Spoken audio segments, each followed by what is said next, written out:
Welcome to This Explainer. Today, we're breaking down one of the absolute most anticipated tech releases for outdoor enthusiasts, the Garmin Fenix 9 series. You know, the Garmin community is notoriously demanding. We want the best metrics, the toughest materials, and literally zero compromises when we're out on the trail. For months, the rumor mill has been churning nonstop, but thanks to some recent, incredibly detailed leaks and regulatory filings, we finally have a crystal clear picture of what to expect for the late 2026 release. And honestly, this isn't just a minor, iterative update. It represents a massive shift in how Garmin operates and builds its watches. So, if you've been wondering how on earth they plan to follow up the Fenix 8, you are in exactly the right place. We're going to unpack the brand new product matrix, a huge pivot in screen technology, and how they're reorganizing their connectivity features completely from the ground up. Okay, let's take a super quick look at our roadmap for today. We'll start with a massive strategic shift, break down the 3 new models, dive into the display revolution, go over sizing and connectivity updates, and finally, help you figure out exactly which model is for you. All right, let's kick things off with that massive strategic shift. We are talking about the end of staggered releases. So, what exactly is Garmin planning for late 2026? Look, if you've followed Garmin's release cycles over the past few years, you almost certainly know the pain of buying a brand new flagship watch, feeling totally on top of the world, only for the upgraded Pro version to drop out of nowhere a few months later with the exact features you actually wanted. It's super frustrating, right? Well, according to highly consistent reports from sources like Notebook Check and Garmin Rumors, those days of buyer's remorse are officially history. Instead of staggering the release of their Pro models like they used to, Garmin is planning a simultaneous launch of all their new models in the second half of 2026. What's really wild to me about this leak is the sheer scale of it. Pulling off a simultaneous multi-tier launch across the globe is an absolute supply chain marvel. It basically means you'll have complete choice from day one without that nagging fear that a better version is hiding just around the corner. It's a huge win for us consumers. Moving right along to the 3 new models, which are shaping up to be an absolute triple threat. Garmin is giving us 3 distinct, clear paths from day one, creating this brilliant 3-pronged attack on the outdoor watch market. First up, you have the standard Garmin Fenix 9, the base model.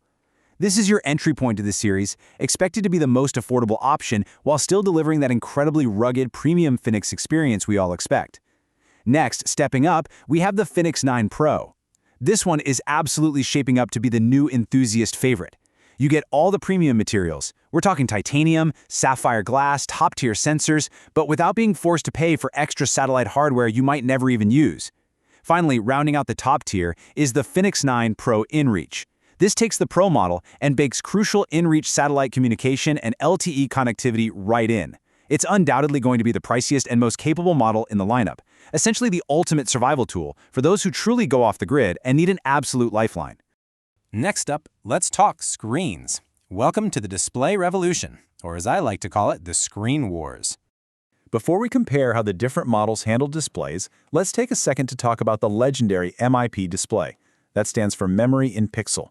Ultrarunners and long-distance hikers treat this tech like gold because of its insane efficiency compared to standard, glowing smartwatch screens. If you're new to the Garmin ecosystem, MiP screens are brilliant because they don't emit a ton of their own light. Instead, they reflect ambient light, so the brighter the sun, the easier they are to read. But here's the real secret sauce, and why it's called Memory in Pixel. Each individual pixel holds its state without needing a constant power refresh from the battery. They sip battery power at a fraction of the rate of a normal screen, giving you literally weeks of battery life instead of days. For a while, the tech world thought Garmin might abandon this entirely for newer, brighter screens. But the leaks confirm it. MiP is absolutely not dead. There's a very clear divide in Garmin's new strategy here. The base Fenix 9 model is strictly sticking to an AMOLED display. It's incredibly colorful, it makes topographical maps look remarkably vivid, and it's just perfect for everyday wear. But if you step up to the Fenix 9 Pro or the Pro inReach, you suddenly unlock a choice. You can stick with that beautiful AMOLED, or you can opt for the battery-sipping MiP Solar display for maximum endurance. Garmin is doing something incredibly smart and calculated here. By making MiP a Pro-exclusive feature, they're basically telling the market, hey, if you want that ultimate grid-independent, weeks-long battery life, you're going to pay for the premium tier. It perfectly aligns hardcore endurance tech with hardcore endurance athletes. What I find fascinating, though, and honestly maybe a little frustrating for some of you, is a crucial caveat hidden in these leaks. If you want the ultimate endurance of the MiP Solar display, You are completely restricted to the larger 47mm and 51mm watch sizes. Yep, according to the reports, Garmin simply isn't manufacturing the MiP Solar screens for the smallest watch size this generation. That is a massive detail to keep in mind if you've got a smaller wrist but we're really dreaming of that grid-independent battery life. You're going to have to make a tough call between a smaller, more comfortable fit on your arm or stepping up to a larger size just to get that solar-powered screen. Let's shift gears over to sizing and connectivity updates. We're looking at the hardware and what's going on under the hood. So what's the deal with the number 43? Well, that represents the 43mm compact case size, which is making a highly anticipated comeback across all three models. In previous generations, if you wanted the smallest watch, you sometimes had to compromise heavily on which specific model or features you could actually buy. Not anymore. Whether you want the everyday base 9, the enthusiast 9 Pro, or the heavy-duty 9 Pro inReach, all three will be available in this 43mm footprint. This is huge, because a 43mm watch is just so much more versatile. It easily slips under a long-sleeve dress shirt for the office, fits comfortably under heavy winter gloves while skiing, and just generally opens up these flagship features to a much wider demographic. It shows Garmin is highly committed to making sure their absolute best tech isn't restricted purely to people who want a massive, bulky computer strapped to their arm. We're also seeing a massive under-the-hood shift when it comes to connectivity.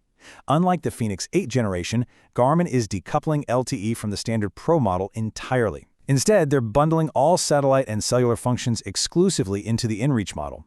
And think about it, why should you pay a premium for a cellular antenna or satellite hardware if you only ever run in your local cell-connected neighborhood? You shouldn't. Previously, LTE was somewhat awkwardly tied to the Pro tier. Now, Garmin is drawing a very clear line in the sand. The standard Pro is purely about premium materials and battery life. The Pro inReach, that's your dedicated, specialized communication hub. By isolating LTE and satellite SOS into one specific model, you aren't subsidizing the cost of connectivity you simply don't need. Okay, it's time for the verdict. Which model is actually for you? Bringing it all together, let's figure out how this decision actually plays out for your lifestyle. If you want a top-tier modern smartwatch for your daily workouts, gym sessions, and weekend hikes without completely breaking the bank, the base Fenix 9 is your go-to. It gives you the maps, the vivid screen, and the core Garmin experience. Now, if you're an endurance athlete, someone tackling a 100-mile ultramarathon, an Ironman, or a multi-day stage race, you need maximum battery life above all else. For you, the Pro with the MiP Solar display is the obvious choice. And finally, if you're a wilderness explorer heading deep into the backcountry, far out of cell service where a wrong turn could be seriously dangerous, the Pro inReach isn't just a watch, it's literally a lifeline. Garmin recognized that the everyday athlete doesn't need the exact same tool as the backcountry survivalist, and they've built a lineup that perfectly reflects that reality. Garmin is clearly listening to users by providing choice without compromise. So as we wrap up this explainer, I want to leave you with this question to ponder while we wait for the late 2026 launch. Which Fenix 9 model are you most excited about? Take a look at your own training block, your own adventures, and honestly, your own wrist size. Are you going to stick to the vivid colors of the AMOLED base model? Step up to the incredible battery life of the MiP Solar Pro? Or are you the type of explorer who needs the absolute security of the Pro inReach? More importantly, does this new pricing and feature matrix actually force you to rethink how you plan your adventures entirely, now that emergency connectivity can sit right on your wrist? It's a fantastic time to be an outdoor tech enthusiast. Keep this roadmap in mind over the next year, and we will catch you in the next explainer.